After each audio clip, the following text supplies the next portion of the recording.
বন্ধুরা, welcome to my Saraswati kitchen. আশা করি তোমরা ভালো আছো আর আমিও ভালো আছি। সকালে রান্নাঘরে চলে এসেছি। আজকে ওলকপি নিয়ে এসেছি আর এই ওলকপি দিয়ে আর এই খয়রা মাছ দিয়ে ঝোল করব। তো দেখো আমি কিভাবে করি। তার আগে আমি ওলকপিটা কেটে নিয়ে আসি। ওলকপিটাকে ভালো করে আমি কেটে ধুয়ে নিয়ে চলে এসেছি। এবার এখানে আমি কড়াই বসিয়ে নিয়েছি, গ্যাস ধরিয়ে নেবো।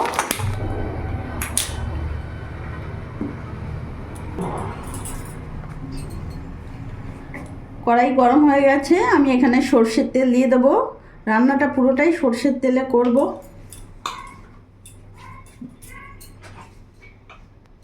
এখানে তেলটা গরম হোক, ততক্ষণে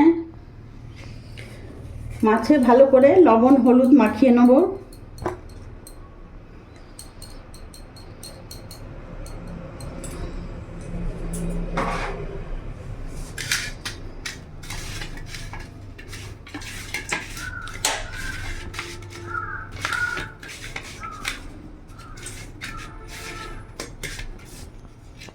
ভালো করে মাখিয়ে নিয়েছি।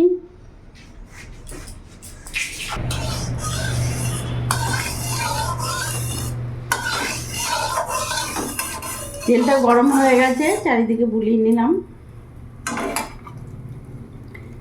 এবার এক এক করে মাছ ছেড়ে দেবো।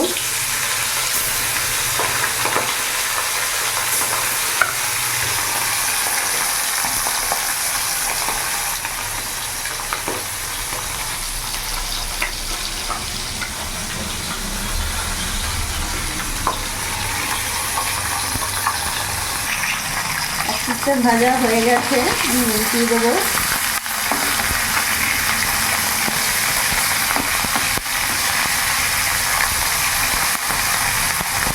এই খয়রা মাছটা পুরো ইলিশ মাছের গন্ধ পুরো বেরিয়ে গেছে, ইলিশ মাছের মতন সেন্ট।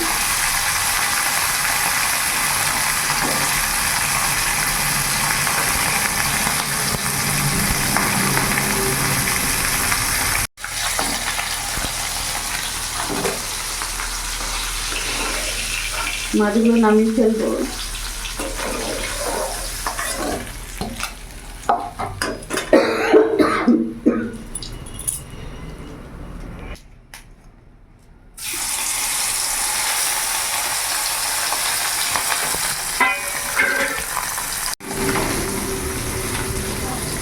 নামিয়ে ফেলবো।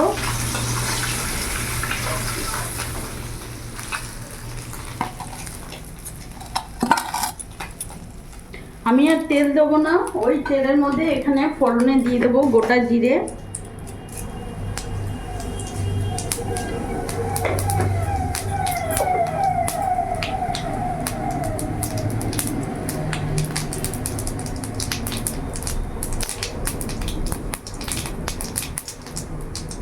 জিরেটা ভাজা ভাজা হয়ে এসছে। এবার কেটে রাখা ওলকপি আর আলু আমি দিয়ে দেবো।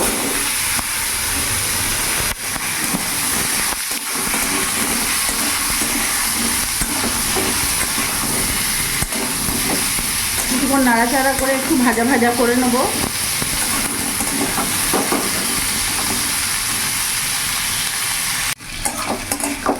কিছুক্ষণ ধরে আমি ভালো করে ভাজা করে নিয়েছি আলু আর ওলকপি। এবার এক এক করে আমি উপকরণগুলো দিয়ে দেবো।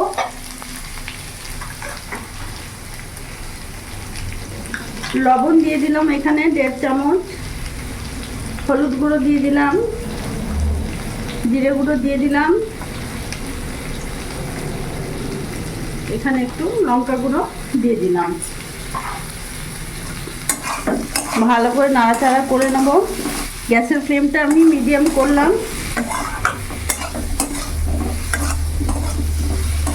এখানে আমি কোনো রকম রসুন আর পেঁয়াজ ব্যবহার করিনি।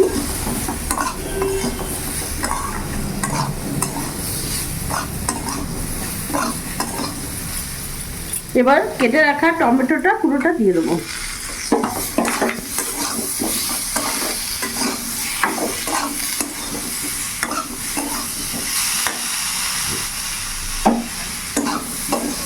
বেশ ভালো করে ভাজা ভাজা হয়ে গেছে।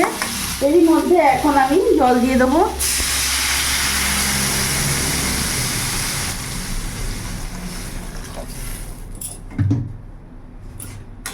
ভালো করে ফুটতে দেবো। যাতে ওলকপিটা আলুটা সেদ্ধ হয়ে যায়।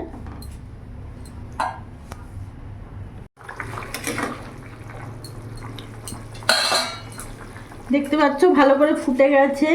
এখন আমি 4-5টা কাঁচা লঙ্কা চিড়ে দিয়ে দেবো।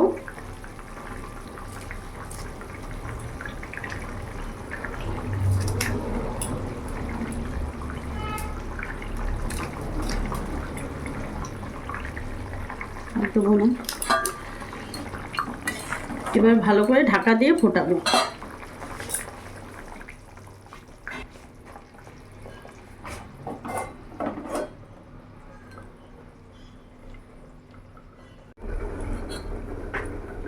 আমি এখন ঢাকাটা খুলে দেখবো। 10-15 মিনিট ধরে ভালো করে ফুটিয়ে নিয়েছি।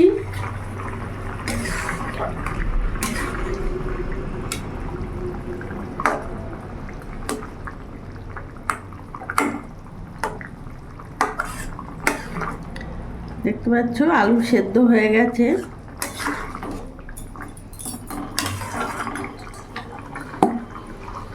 এবার ভেজে রাখা মাছগুলো আমি দিয়ে দেবো।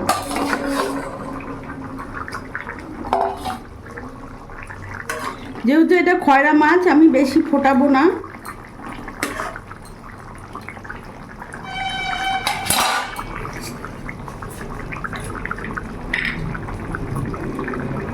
এরই মধ্যে এখন কিছুটা ধনেপাতা কুচি দিয়ে দেবো।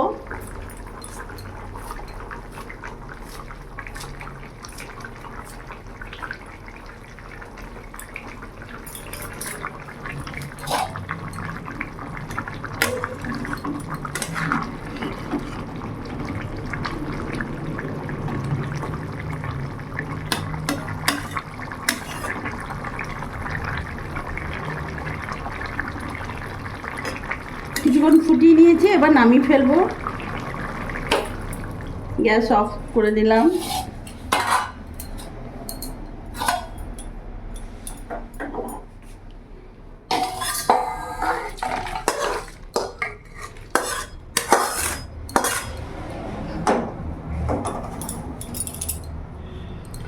ওলকপি দিয়ে খয়রা মাছের ঝোল একেবারে রেডি। তো দেখলে বন্ধুরা, ওলকপি আর আলু দিয়ে খয়রা মাছের ঝোল আমি কিভাবে করলাম, খুব সহজভাবে। এই খয়রা মাছের মধ্যে রসুন পেঁয়াজ এইসব দিলে একদম টেস্ট লাগে না, ভালো লাগে না। তাই আমি রসুন পেঁয়াজ ছাড়াই আজকে করলাম। আর আমার এই ভিডিওটা যদি ভালো লাগে প্লিজ লাইক করো, সাবস্ক্রাইব করো, পাশে থেকো, আর তোমরাও ভালো থেকো।